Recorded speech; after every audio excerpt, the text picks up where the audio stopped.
किसी बाजार में मिलती है और ना ही किसी दुकान पर मिलती है।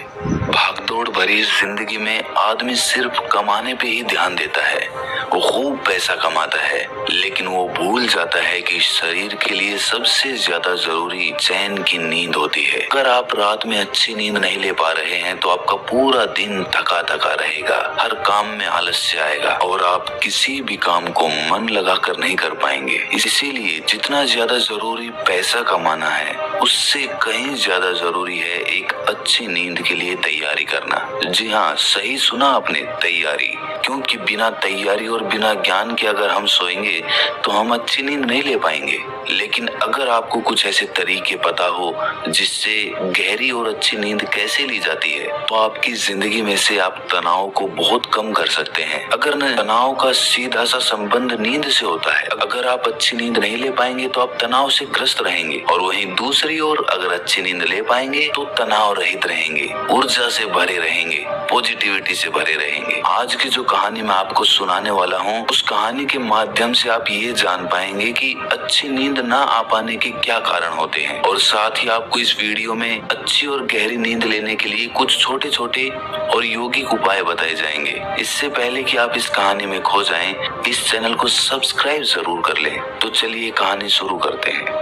एक बार की बात है, एक बहुत बड़ा व्यापारी एक बौद्ध भिक्षु के पास आकर कहता है कि गुरुवर, मैंने अपने जीवन में बहुत धन कमाया, सारी भौतिक सुख संपत्ति मेरे पास है, लेकिन फिर भी मैं रात में चैन की नींद नहीं सो पाता हूँ।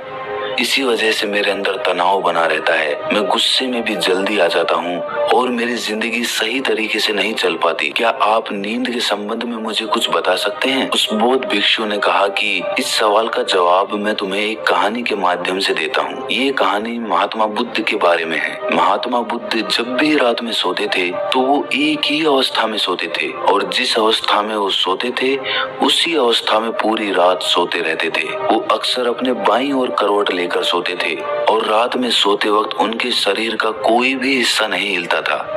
ऐसा प्रतीत होता था कि कोई मृत आदमी वहाँ पर पड़ा हुआ हो। और जब सुबह वो उठते थे तो बहुत ही सकारात्मक ऊर्जा से भरे हुए उठते थे। महात्मा बुद्ध का एक शिष्य था जिसका नाम आनंद था। आनंद रात में महात्मा बुद्ध के पास ही सोता था। वो रोज महात्मा बुद्ध को एक ही अवस्था में सोते हुए देखता।